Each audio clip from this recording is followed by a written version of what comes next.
após o fim de semana em Baku, que para a Ferrari é para esquecer e não foi positivo. A Ferrari volta à pista, desta vez para os testes da Pirelli, e faz isso em Mugello, com testes que não dizem respeito a 2025, mas que já olham para o futuro. De fato, vão testar os novos pneus que estrearão no próximo ano com o novo regulamento. E no vídeo de hoje vamos ver como esses testes da Pirelli são realizados, como a Ferrari está se preparando também no que diz respeito à suspensão traseira para o próximo ano. Porque sim, toda a parte aerodinâmica muda, mas a mecânica dos monopostos permanece igual e será, portanto, evoluída. Precisamos falar também das declarações de Montoya sobre Binotto e sobre os técnicos da Ferrari que depois vão para a Audi. Vamos ver as declarações de Max Verstappen sobre o título. Falamos dos pitstops da McLaren e, finalmente, vamos ver as declarações de Christian Horner sobre a Red Bull e sobre o próximo ano. E sim, estamos falando de Christian Horner, que agora não está mais na Red Bull, mas se pronunciou sobre sua ex-equipe. E, finalmente, falamos de Isaac Hadjar e também das novas regras para 2026, no que diz respeito a um orçamento extra para algumas equipes. Antes de começar, por favor, deixe um like de apoio, inscreva-se e ative as notificações, assim você não perderá nenhum vídeo sobre Fórmula 1 e sobre a Ferrari. Dito isso, vamos começar imediatamente. Em Baku, criou-se a ilusão com uma sexta-feira promissora para a Ferrari, mas depois a realidade veio à tona. Vimos na corrida que a Ferrari trouxe para casa um 8º e 9º lugar. Um resultado que não só está muito longe das expectativas da véspera, mas que apagou desde o início a ideia de finalmente conquistar a primeira vitória de 2025. Vasseur e seus pilotos esperavam bem mais. Não adianta rodear. E é justamente nesse contexto que chegam os testes da Pirelli, porque a Ferrari, junto com a Haas, estará na pista em Mugello nos dias 25 e 26 de setembro para testar os protótipos dos pneus de 2026. Isso foi confirmado diretamente por Mario Isola, diretor de Motorsport da Pirelli, explicando que o programa será focado na definição dos compostos mais duros para o próximo ano. E aqui entramos em um ponto fundamental. Os pneus de 2026 não serão simples evoluções dos atuais. A Pirelli está trabalhando em perfis, estruturas e compostos completamente novos, em linha com a mudança regulatória que chegará em breve. Não estamos falando, portanto, de testes de rotina, mas de um trabalho que influenciará pesadamente o trabalho de competitividade dos monopostos do futuro.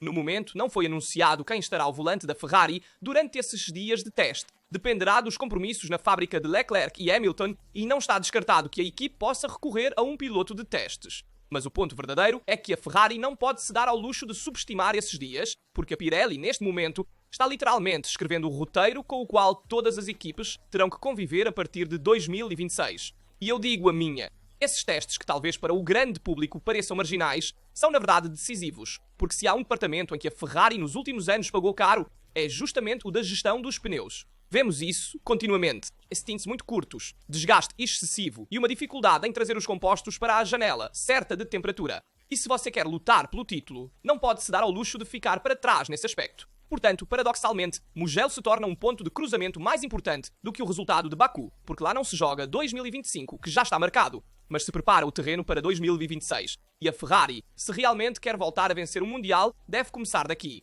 Entender, coletar dados e, sobretudo, estar pronta com os novos pneus. É por isso que, para mim, esses testes são muito mais significativos do que podem parecer à primeira vista. A Ferrari tem diante de si uma oportunidade não de corrigir o presente, mas de construir o futuro. E se desperdiçar isso também, então o problema será muito maior do que um 8º e 9º lugar em Baku. E esses testes são fundamentais para a Ferrari, porque vão dar as indicações à Pirelli sobre como desenvolver os novos pneus de 2026. Vão dar indicações-chave sobre o desenvolvimento e, além disso, poderão testar ainda mais a suspensão traseira e a mecânica do monoposto, que é um ponto-chave que voltará também no próximo ano. E precisamos falar justamente de mecânica, fazendo um balanço sobre a suspensão traseira que foi modificada em Spa. Funcionou ou não funcionou para a Ferrari? A suspensão traseira modificada introduzida em Spa deveria ser a chave para relançar a temporada. Foi o primeiro pacote assinado por Loic Serra, ex-Mercedes, que chegou para elevar o nível do departamento técnico da Ferrari. Atenção, ele não era o diretor técnico, mas o chefe de engenharia de desempenho do chassi, portanto, o responsável pelo chassi, reportando-se a Enrico Cardil. E ainda assim, essa atualização da Ferrari não mudou o quadro da situação. Os números falam claro. 66 pontos em 5 corridas e apenas um pódio de Leclerc em Spa. Para fazer uma comparação, Verstappen sozinho totalizou 68 pontos nos últimos 3 grandes prémios. Entendem a diferença? A Ferrari, enfim, não se levantou. Pelo contrário, parece que o remendo foi pior que o buraco. Porque se o SF25 tem defeitos de base, mesmo uma atualização invasiva não basta. E é aqui que chega a verdadeira preocupação, porque até hoje o SF25 não é melhorável. Mas, enquanto isso, o mesmo grupo de trabalho liderado por Loic Serra já está definindo o projeto 2026. E a pergunta é, Se não conseguem corrigir um carro durante a temporada, como podemos confiar que de uma folha em branco vão tirar um monoposto vencedor? O confronto com a Red Bull objetivamente é impiedoso. Antes da pausa de verão, eles pareciam perdidos com um RB21 frágil e difícil de gerenciar. E, no entanto, com a atualização do assoalho levado a Monza e outros trabalhos direcionados, eles voltaram a ser competitivos imediatamente, enquanto do outro lado a Ferrari ainda está lutando. Vasseur continua a falar de finais de semana limpos, mas não é suficiente, porque a realidade é que a SF25 não tem o potencial para crescer. Não se trata de erros dos pilotos ou de algum detalhe mal colocado no box. O projeto não se sustenta, e a este ponto, ter esperanças para as próximas 7 corridas é uma ilusão. E eu digo a minha. A atualização da suspensão foi um fracasso até hoje, não porque tenha sido mal desenvolvida em si, mas porque o carro tem defeitos estruturais que nenhuma peça isolada pode resolver. E o mais grave é que a Ferrari continua a dar a impressão de não ter uma direção clara. E se pensarmos também em todos os anúncios feitos antes do fim de semana de Monza, antes do fim de semana de Baku, onde sempre se mira no pódio, na vitória, isso nos mostra que na Ferrari as ideias estão muito confusas e os dados do simulador não refletem os da pista. Então, as expectativas antes do Grande Prémio são altas e depois são diminuídas no sábado e no domingo. Se pensarmos que 2026 está logo ali e que o projeto da próxima era regulatória está nas mãos deste mesmo grupo de trabalho, bem, então há um pouco de preocupação. Mas também precisamos falar de Mattia Binotto e dos técnicos da Ferrari. De fato, segundo Juan Pablo Montoya, o que está acontecendo corre o risco de desestabilizar ainda mais uma equipe que já hoje está em crise. Vamos aos fatos. Após os rumores sobre a saída de Maranello de duas figuras-chave, Wolf Zimmermann e Lars Schmidt, engenheiros de motores que há mais de 10 anos trabalham no coração da unidade de potência da Ferrari, Frédéric Vasseur tentou acalmar as polémicas. Nos últimos 18 meses, contratamos 60 pessoas. Dizer que as pessoas estão fugindo da Ferrari é uma piada que não faz bem ao time, declarou a Sky. Em suma, a mensagem é clara. Sim, alguém vai embora, mas o balanço é amplamente positivo. A realidade, porém, é que esses dois engenheiros não foram para qualquer equipe. Eles foram contratados pela Audi, liderada justamente por Mattia Binotto, o ex-chefe de equipe da Ferrari. Binotto está construindo a nova Audi Fórmula 1 como um quebra-cabeça, levando consigo os homens de confiança com quem trabalhou em Maranello por mais de 20 anos. Não é um caso isolado. Montoya diz que estamos falando de 3 ou 4 membros-chave já transferidos da Ferrari para a Audi. E aqui está o ponto. Montoya não usa meias palavras. A Sauber Audi está melhorando muito. Binotto está levando muita gente e isso desestabilizará a Ferrari. Todos estão contratando pessoal em todos os lugares, com salários que podem ser o dobro e contratos de até 5 anos. Como você pode recusar, ser leal é realmente difícil. Eu concordo com Montoya. Vasseur pode até falar de piadas, mas quando você perde homens-chave que conhecem segredos e processos do motor Ferrari, não é um detalhe. São figuras que contribuíram para criar uma das unidades de potência mais fortes dos últimos anos.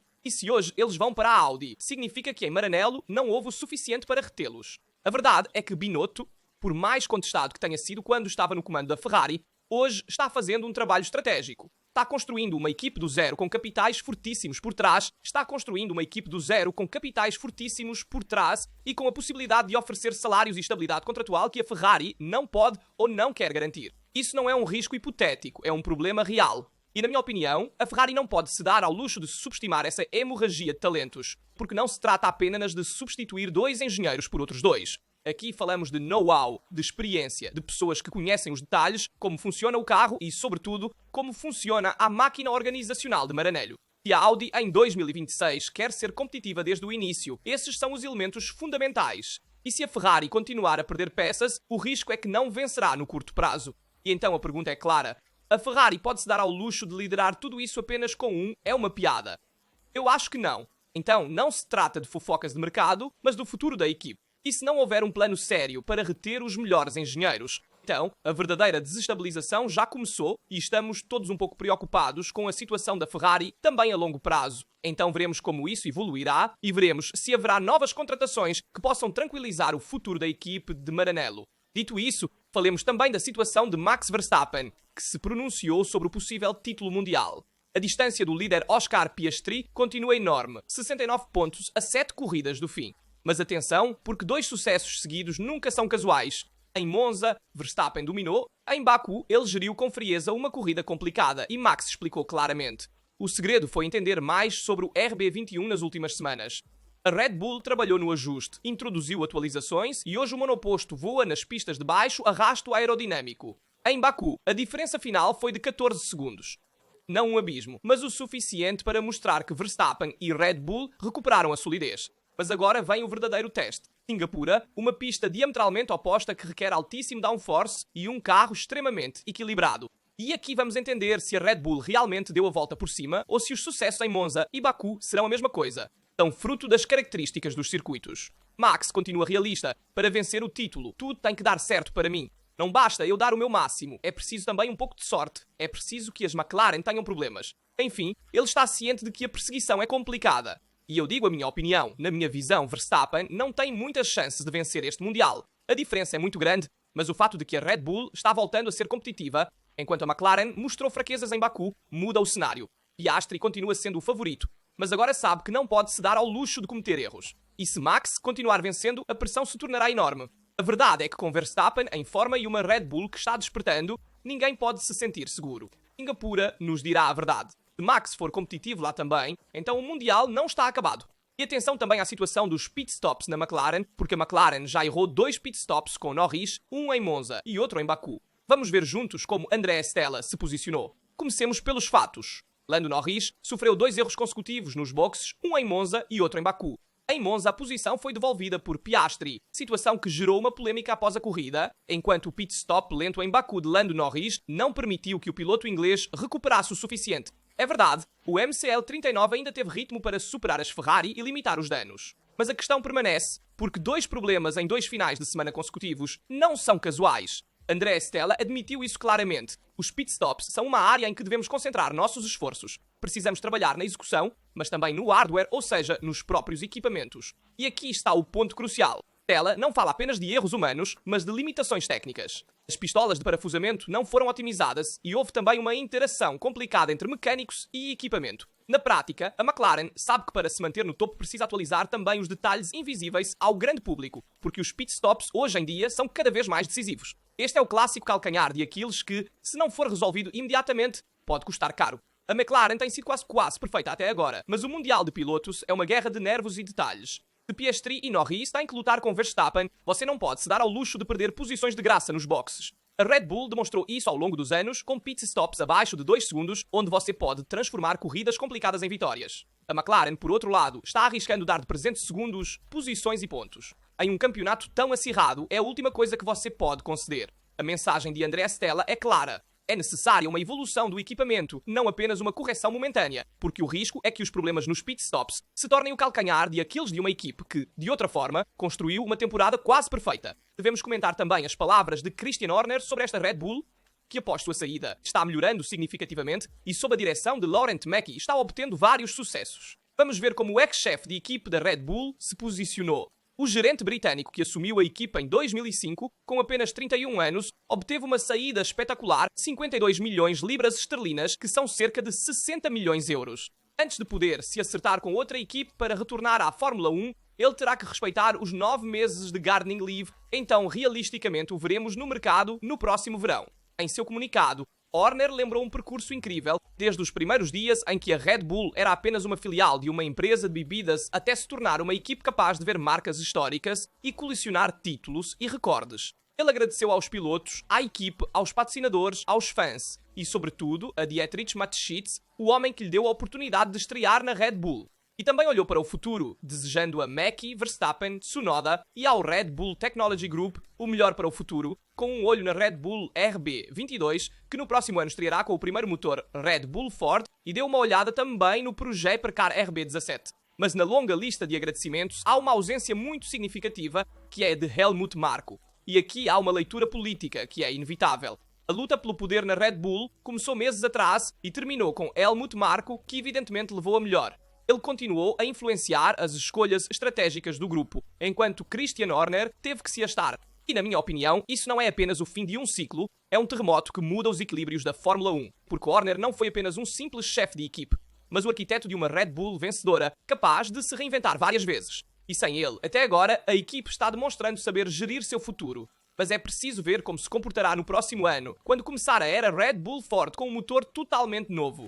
E atenção, porque um homem como Christian Horner, com tanta experiência e que venceu tanto na Fórmula 1, dificilmente ficará parado por muito tempo. A pergunta não é se ele voltará, mas onde ele voltará. E qualquer equipe que o contratar levará para casa um gerente que venceu mais de 100 grandes prémios e 13 títulos mundiais. Enfim, a Fórmula 1 perdeu em julho um dos protagonistas absolutos dos últimos 20 anos. A Red Bull até agora virou a página e o fez com sucesso, mas o futuro de Horner é a verdadeira incógnita que pode reescrever os equilíbrios do paddock da Fórmula 1.